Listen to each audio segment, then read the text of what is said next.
नमस्कार। अंतर्राष्ट्रीय योग दिवस पर आप सभी का हार्दिक स्वागत और अभिनंदन है।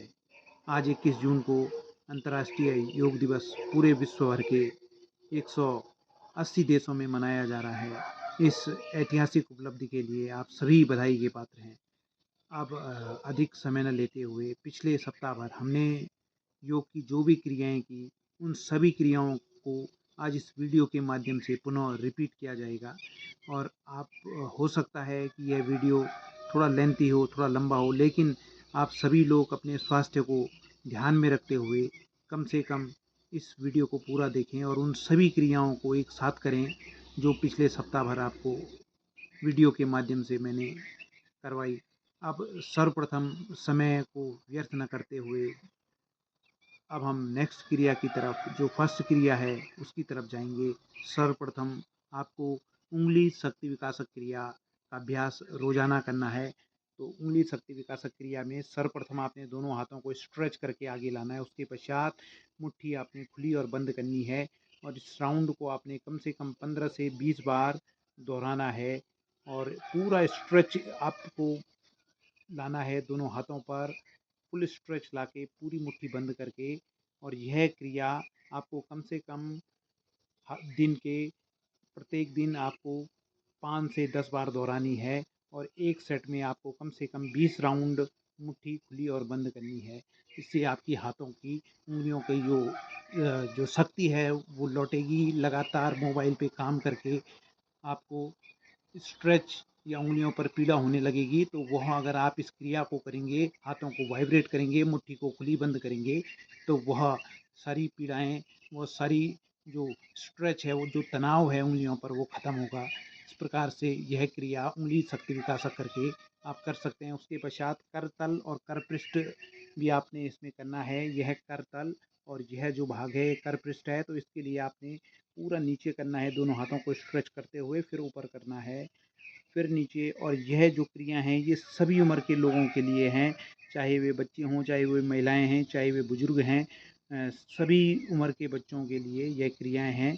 तो अवश्य इन क्रियाओं को करें। हाथों की मजबूती के लिए, हाथों की स्ट्रेंथ के लिए यह क्रियाएं अवश्य करें और प्रत्येक क्रिया को कम से कम 5 to 10 टाइम्स आप अवश्य करें। 5 से 10 बार अवश्य करें। अवश्य ही आपके हाथों की मजबूती होगी। वापस आइएगा।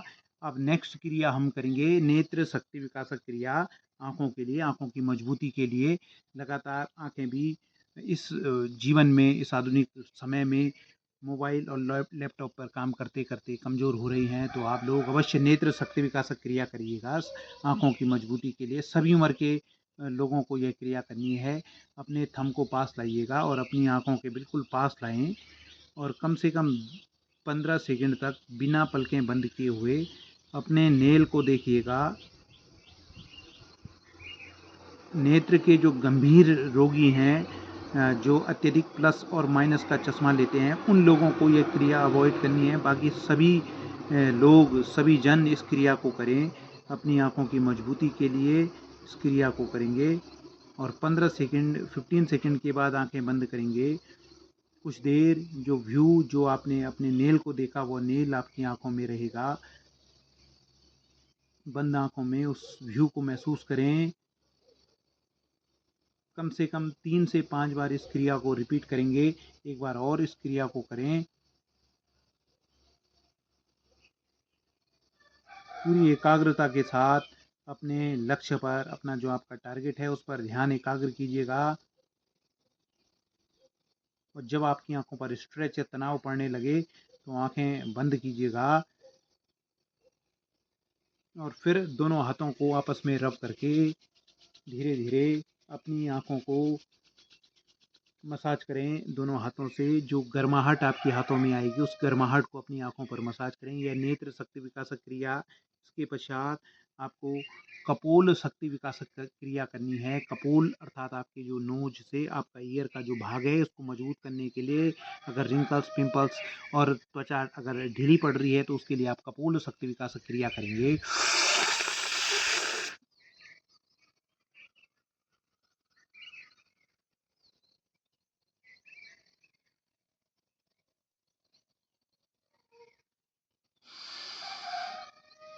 कपोल शक्ति विकास क्रिया मुंह गोल करके होगी। उसके पश्चात आप श्वास को भरेंगे गालों पर और होल्ड करेंगे। जब श्वास को आप रोकेंगे तो आपके दोनों नोस्ट्रल से, दोनों नासिकाओं से भी श्वास बाहर नहीं आनी चाहिए, यह ध्यान रखिएगा।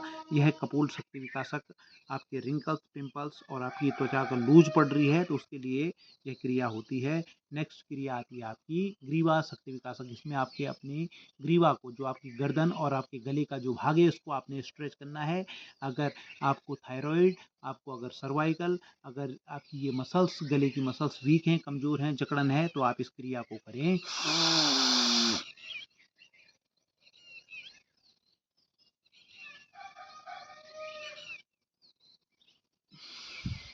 यह भी सभी उम्र के लोग इस क्रिया को कर सकते हैं और जितनी भी क्रियाएं मैंने अभी आपको बताई, यह अधिकतर क्रियाएं खाली पेट हों तो बेहतर है।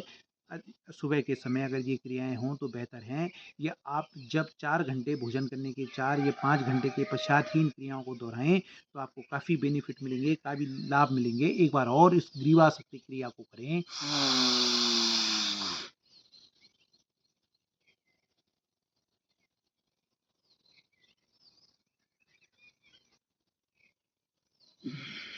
इस क्रिया में आपके चेहरे के एक्सप्रेशन, हाव भाव कुछ भी हो सकते हैं, तो आपने उन हाव भाव पे ध्यान न देके क्रिया पे ध्यान देना है। इसके पश्चात नेक्स्ट हम प्राणायाम की तरफ जाते हैं। सर्वप्रथम जो नाड़ी शोधन क्रिया है, जिसे आधुनिक कुछ योग शिक्षक नाड़ी शोधन या अनुलोम विलोम क्रिया कहते हैं, तो वह क्रिया हम करेंगे। सर्वप्रथम आपने अपने दाहिने हाथ से दाहिनी नासिका बंद करके बाईं नासिका से श्वास लेनी है और दाहिनी नासिका से श्वास लेके बाईं नासिका से एक्सहेल करें और फिर बाईं नासिका से ही इनहेल कीजिएगा।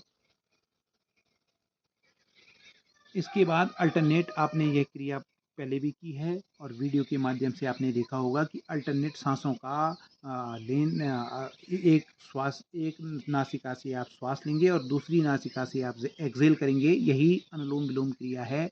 इससे नाड़ियों की शुद्धि होती है, शुद्धि क्रिया है, तो नाड़ियों की शुद्धि इस क्रिया से होती है। नेक्स्ट क्रिया आपको कपालभाति क्रिया करनी है। कपालभाति क्रिया जो आपकी कपाल है, मस्तिष्क का भूभाग है, उस मस्तिष्क को आपको तेज में उत्पन्न करना है, उस मस्तिष्क को आपको स्वस्थ रखना है। मस्तिष्क में लगातार ऊर्जा का संचार होता रहे, मांसपेशियों से लगातार ब्लड सर्कुलेशन होता रहे। तो इस प्रकार से आपको कपालभाति करनी है। आपके लंग्स के लिए और फेफड़ों के लिए भी कपालभाति क्रिया अति महत्वपूर्ण है।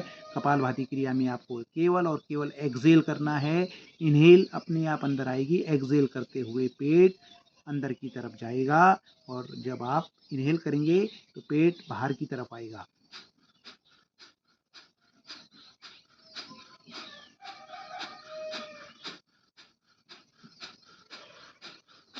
यह क्रिया कपालभाति क्रिया है। नेक्स्ट क्रिया जो आजकल गर्मियों के लिए जो प्राणायाम होता है वो शीतली प्राणायाम है। आपने मुंह गोल करके श्वास लेनी है और जब आप श्वास लेंगे तो उसको होल्ड कीजिएगा, कुंभक लगाइएगा, रोकिएगा और रोकना एक मानक के तहत है। अगर 1 सेकंड आप श्वास लेंगे तो 4 सेकंड आप उसको होल्ड करें और 2 सेकंड उसको आप एक्सहेल करें। 1, 4 और 2 के रेशियो के अनुसार आप प्राणायाम करेंगे। तो प्राणायाम में सबसे सर्वप्रथम शीतली प्राणायाम आपको करना है।